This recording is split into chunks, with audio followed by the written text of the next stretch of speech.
এয়া নৱনিৰ্বাচিত মুখ্যমন্ত্ৰী মহোদয় এয়া গামোচা অৰ্পণ কৰিছে। বিভিন্ন দল সংগঠনে তেওঁক সম্বৰ্ধনা জনাই আছে।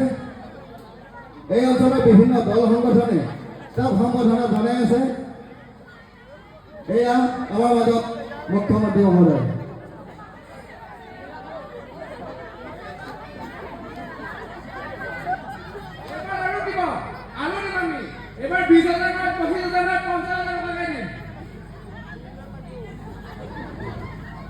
আজি আমি নামখলাৰ দৰং জিলাৰ পশ্চিম প্ৰান্তৰ নামখলাত আহিছোঁ। মই প্ৰথমবাৰ ইয়ালৈ আহিছোঁ। অঞ্চলটো মই লক্ষ্য কৰিলোঁ বহুত অনুন্নত হৈ আছে, লাহে লাহে উন্নত কৰি আছে। আমাৰ পৰমাদাই কৰি আছে গোটেইখিনি কাম। এটা পৰমাদাৰ কাৰণে হাত চাপৰি লাগে। অহা 5 বছৰত পৰমাদাক জিকাই দিয়ক। এইখন নামখলা আমি চিপাঝাৰৰ নিচিনা উন্নত কৰিম। চিপাঝাৰ যেনেকৈ এতিয়া উন্নত কৰি আছে তেনেকুৱাই উন্নত হ'ব। দিবনে নাই? আপোনালোকে ভোট দিবনে নাই? অকল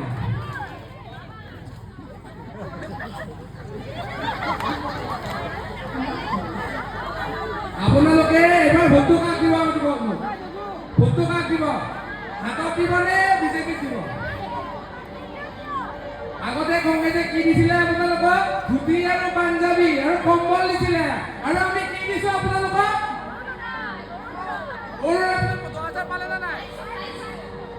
এইবাৰ আমি 25,000 নহয় 50,000 মোক আমাৰ বাবুহঁতে কৈ আছে সিহঁতক এবাৰ 40 বিলিয়নৰ পোষ্ট আৰু বঢ়াই দিব লাগে, সাহিত্য অলপ বঢ়াই দিব লাগে। মই 50,000 বঢ়াই দিম।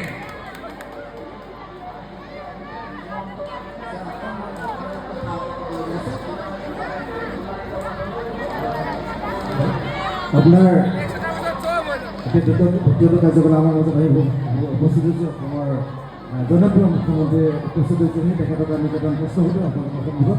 আপোনাৰ দ্বিতীয় কাৰ্যকলাপৰ পিছত আপোনাৰ প্ৰথম পদক্ষেপ কি হ'ব? প্ৰথম পদক্ষেপ মোক পৱন খেৰাই মোৰ ৱাইফৰলৈকে কৈছিলে যে মোৰ ৱাইফৰ বহুত সম্পত্তি আছে। পৱন খেৰাক মই দিল্লীৰ পৰা টানি আনি পেইকে ওচৰত পেৰা বনাই দিম। পেৰা লোকেগা পেৰা এইটো কৰাৰ পিছত কথা, কিন্তু আপোনাক এটা কথা হৈছে প্ৰথম পদক্ষেপ কি হ'ব আপোনাৰ? আমি এইবাৰ 1 লাখ চাকৰি দিছিলোঁ। 1 লাখ নহয় 1.5 লাখৰ বেছি হৈ গৈছিলে। এইবাৰ মই 2.5 লাখ চাকৰি দিম নৱপ্ৰজন্মৰ কাৰণে।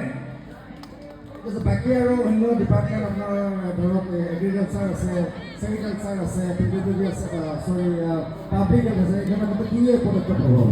এতিয়া আপুনি অসমত জানো কিবা আৰ্ম ডেভেলপমেণ্ট বুলি বস্তু কিবা আছে? এইবাৰ চাওক আমি ইলেকশ্যন এটা বছৰ পাতিছোঁ। স্বাধীনতাৰ পিছত প্ৰথমবাৰত আমি প্ৰথম একেটা দিনতে পাতিছোঁ। আগতে 2টা দিনত হৈছিলে, 3টা দিনত হৈছিলে। ইয়াতে অনুন্নত বুলি একো নাই। এতিয়া সকলোফালে উন্নত ডেভেলপমেণ্ট। আৰু এটা মই এটা প্ৰশ্ন সুধিম যে বিভিন্ন সময়ত আমাৰ বিদ্যালয়সমূহ যি গ্ৰামাঞ্চলৰ যিবিলাক বিদ্যালয় এইবিলাক ইতিমধ্যে বন্ধ হৈ গৈছে, কিন্তু এই ক্ষেত্ৰত আপুনি কেনেধৰণৰ পদক্ষেপ ল'ব? আমি স্কুলসমূহ ইতিমধ্যে আমাৰ শিক্ষামন্ত্ৰীৰ লগতো কথা বতৰা হৈ গৈছে, গ্ৰাউণ্ড লেভেলৰ শিক্ষকখিনিৰ লগতো কথা বতৰা হৈ গৈছে। আমি গুণোৎসৱৰ দৰে এটা ভাল পদক্ষেপ লৈছোঁ। এতিয়া আৰু কিবা কিবি আমি চিন্তা কৰি আছোঁ। আমি স্কুলখিনি আগবঢ়াই লৈ যাম।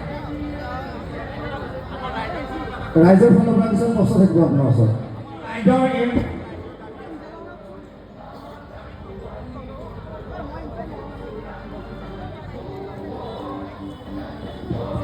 আপুনি বান্দাৰ খেলিবৰ বাবে কি উপায় অৱলম্বন কৰিব, আমাক কেনেকৈ সহায় কৰিব এই ওপৰত এটা হেৰি দিয়ক। এই অঞ্চলত মই প্ৰথমবাৰ আহিছোঁ। ইলেকশ্যনৰ পিছত মই আহিম, ভালদৰে আপোনাৰ লগত বহিম।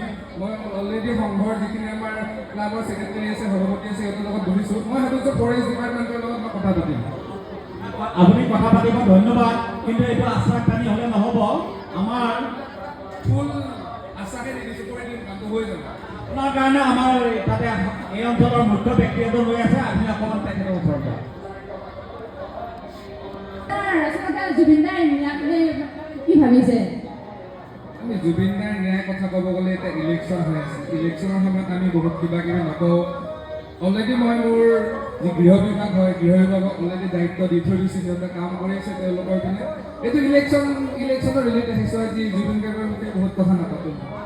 আপোনাৰ আচলতে আপোনাৰ পত্নীৰ বিষয়ে বিভিন্নজনে বিভিন্ন মন্তব্য প্ৰকাশ কৰি থাকে প্ৰতিবাৰে এই ক্ষেত্ৰত আপুনি কি ক'ব? আমিতো কাম কৰি খাই ন, মোৰ তাতে ক'ব লগা নাই। মানুহে সম্পত্তি, মানুহে কাম কৰি খাই, বিজনেছ আছে মানুহে। ঠিক আছে আপুনি আচলতে